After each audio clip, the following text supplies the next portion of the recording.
Office থেকে ফিরে দেখলুম স্ত্রী মেয়েকে নিয়ে বিছানায় শুয়ে। চমকে গেলুম খুবই। ভয়ও পাইনি যে তা নয়। বিজুকে তো কখনো ভোর সন্ধ্যাবেলা এমন করে সংসারের কাজকর্ম ফেলে শুতে দেখিনি। মেয়ের আবার কি বিপদ হলো? ভয়ে ভয়ে কাছে গিয়ে জিজ্ঞেস করলুম, ব্যাপার কি বিজু? বিজু কোনো উত্তর দিলে না। তার কপালে হাত দিয়ে দেখলুম জ্বর হয়েছে কিনা। না, শরীরে উত্তাপ তো স্বাভাবিক। তবে স্ত্রীর কানের কাছে মুখ নিয়ে গিয়ে ডাকলুম, বিজু। এতক্ষণ পর বিজু কথা বললে, কদিন থেকে বলছি এই অলক্ষণে বাড়িটা বদলে ফেলো। তা যদি কথা কানে করবে। কলকাতায় কি আর বাড়ি আছে? সত্যি বটে, বিজু কদিন থেকে বাড়ি বদল করবার জন্য তাগাদা করছে। কিন্তু বাড়ি বদল করা তো আর সোজা কথা নয়।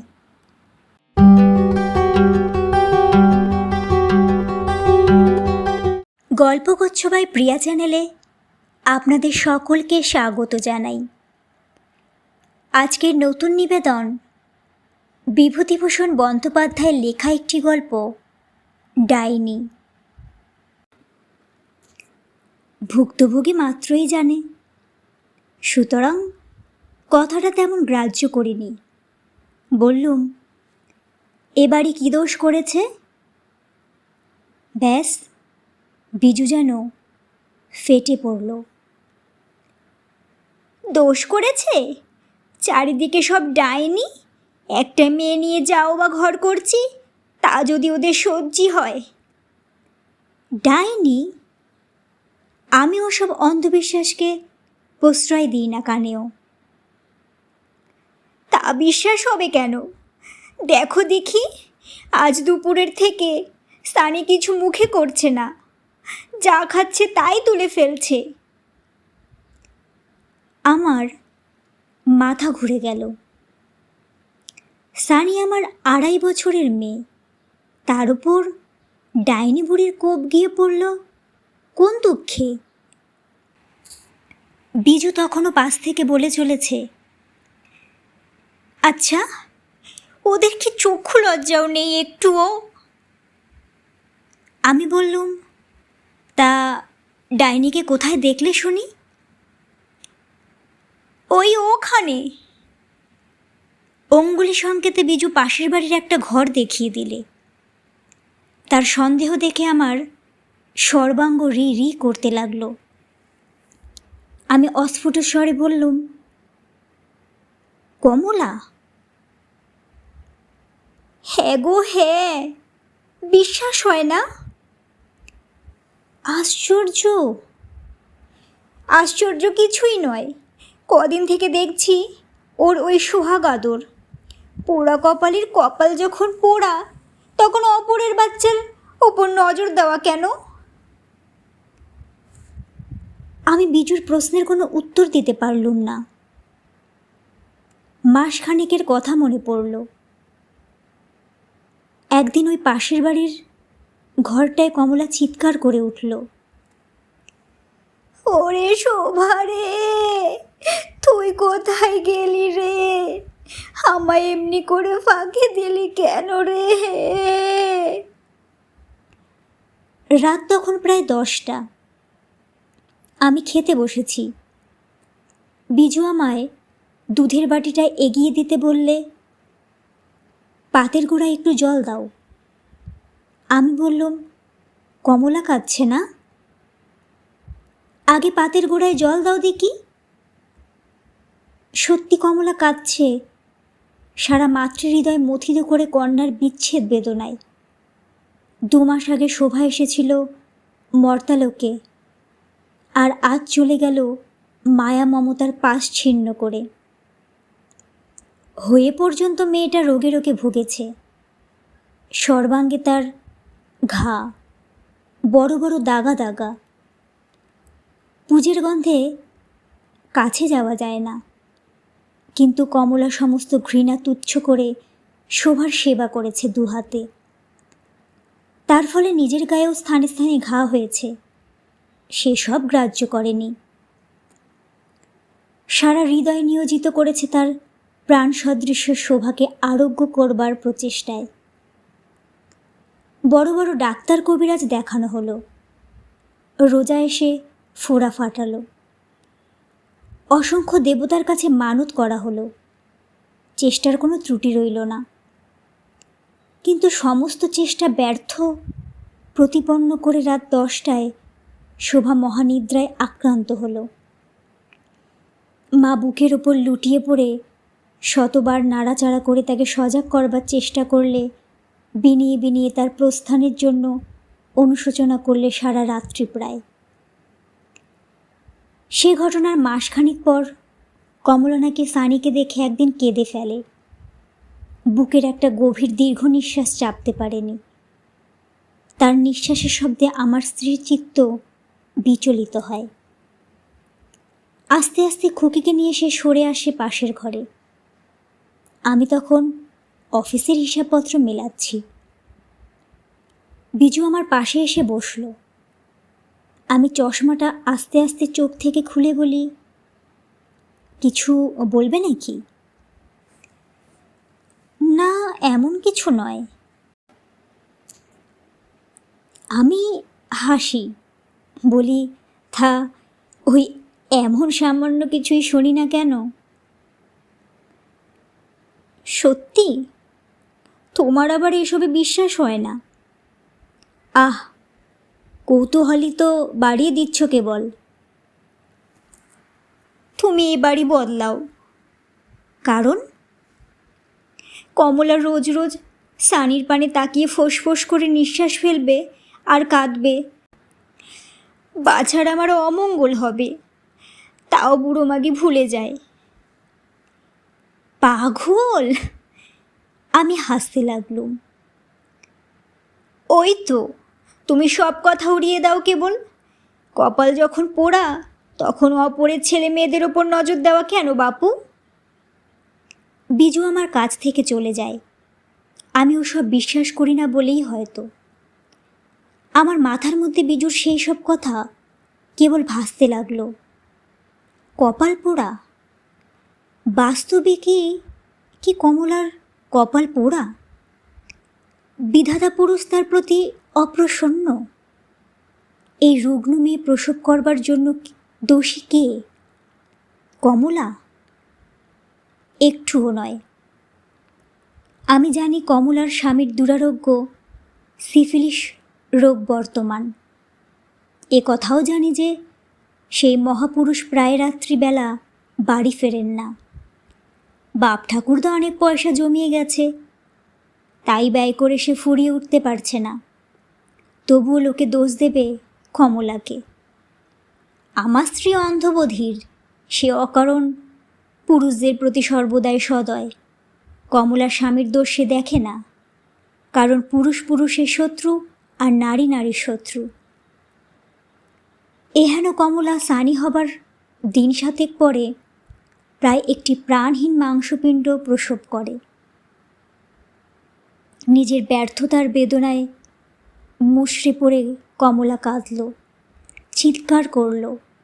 2 দিন বিছানা থেকে উঠল না, খেলো না, চোখ ফুলিয়ে ফেলল কেঁদে কেঁদে। তারপর একদিন নজর পড়ল সানির ওপর। সানির পানে তাকিয়ে ওর ব্যর্থতার কথা পুনরায় যেন ওকে ওর ক্ষতে আঘাত করলে। নিজের অজ্ঞাতসারে একটি ব্যথিত দীর্ঘ নিঃশ্বাস ত্যাগ করলে। আমার স্ত্রী শিউরে উঠল। সে সানিকে নিয়ে সেখান থেকে চলে এলো। অযথা সেই দিন থেকে সানিকে কমলা ভালোবাসলে। এরপর অনেক মাদুলি ধারণ করে, অনেক গ্রহ উপগ্রহকে ঘুষ দিয়ে, অনেক নির্দিষ্ট গাছে ঢিল ঝুলিয়ে কমলা আবার অন্তঃসত্ত্বা হলো। আবার সে ক্ষুদিত মাতৃহৃদয় দিয়ে অনুভব করল তার গর্ভস্থ ভ্রূণের সূক্ষ্ম সত্তা। আমি ভগবানের কাছে প্রার্থনা করলুম, প্রভু, ওকে আর বঞ্চিত করো না।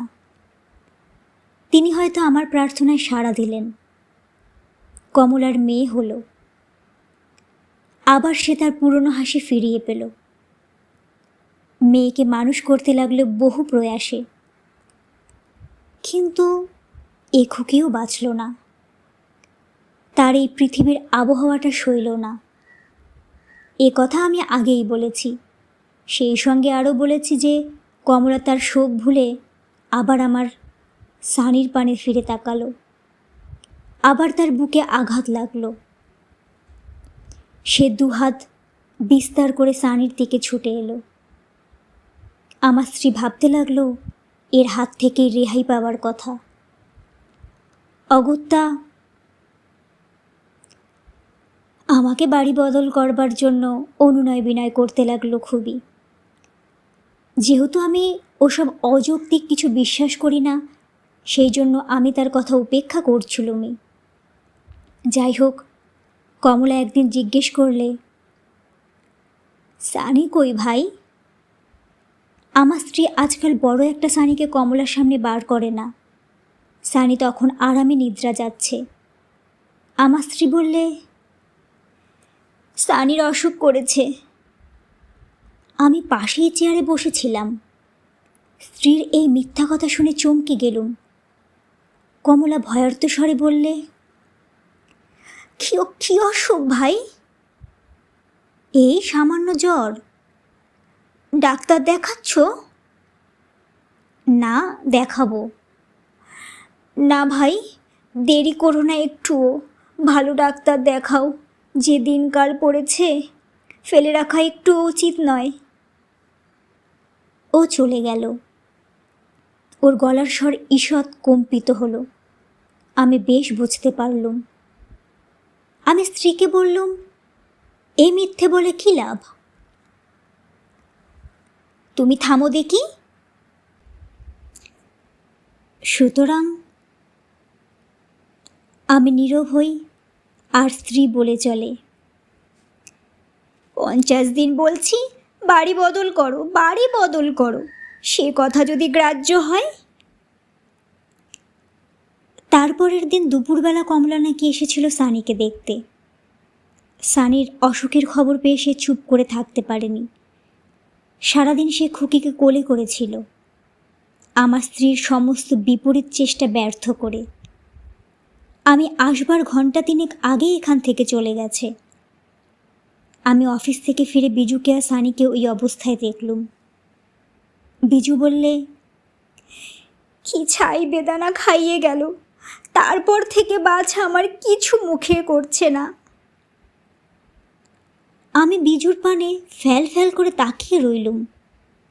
সে আমার হাত দুখানা চেপে ধরে করুণ সুরে বললে, তুমি আজই বাড়ি বদল করো, নয় আমায় বাপের বাড়ি রেখে এসো। ও রাক্ষসী আবার কালই আসবে বলে গেছে। আমার কানের মধ্যে সে যেন গরম শীষে ঢেলে দিলে। ঘরের মধ্যে আর কোনো শব্দ নেই, সব কিছুর নিথর নিস্তব্ধ।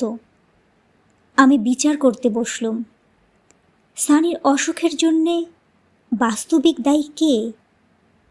কমলা না আমার স্ত্রী? মিথ্যা একজনের বুকে আঘাত করলে বিধাতার বিচারালয়ে তার কি কোনো শাস্তি নাই? বিধির বিধান কি নিরর্থক শব্দ সমষ্টি মাত্র? এমন সময় অন্ধকার নীড় হারিয়ে একটা কাক কা কা রবে ডেকে উঠল। আমি সানির গায়ে কপালে হাত বুলাতে লাগলুম।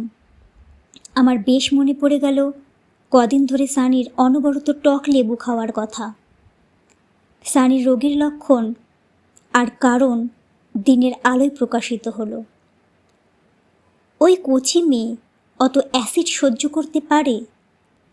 ঠিক সেই মুহূর্তে ছাদের উপর একটা বিড়াল করুণ সুরে বিলাপ করতে লাগলো। সম্প্রতি তার একটি সন্তান মারা গেছে। আমার স্ত্রী চমকে উঠে আমায় অনুরোধ করলে, আগে বিড়ালটাকে দূর করে এসো, আগে ওকে দূর করে দাও। আমি তার অনুরোধ শুনলাম না।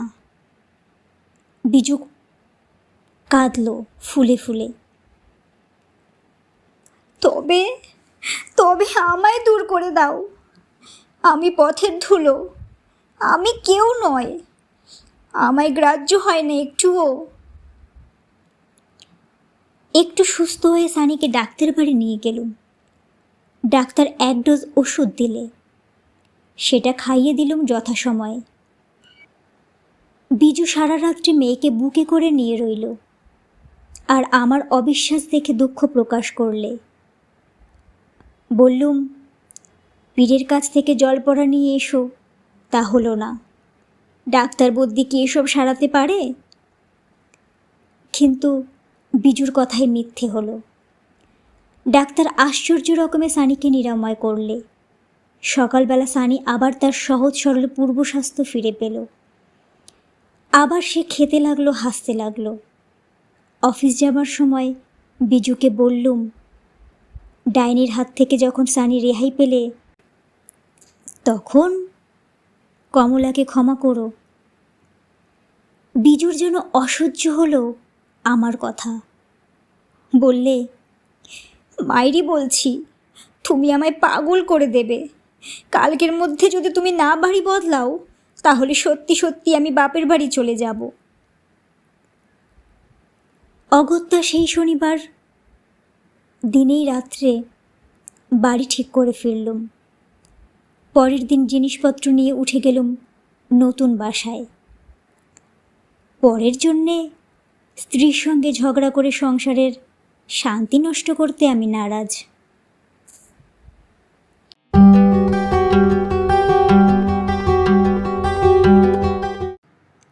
আজকের গল্পটি কেমন লাগলো সেটি জানাতে নিশ্চয়ই ভুলবেন না শ্রোতা বন্ধুরা। সাথে লাইক, কমেন্ট, শেয়ার এবং সাবস্ক্রাইব করে দেবেন।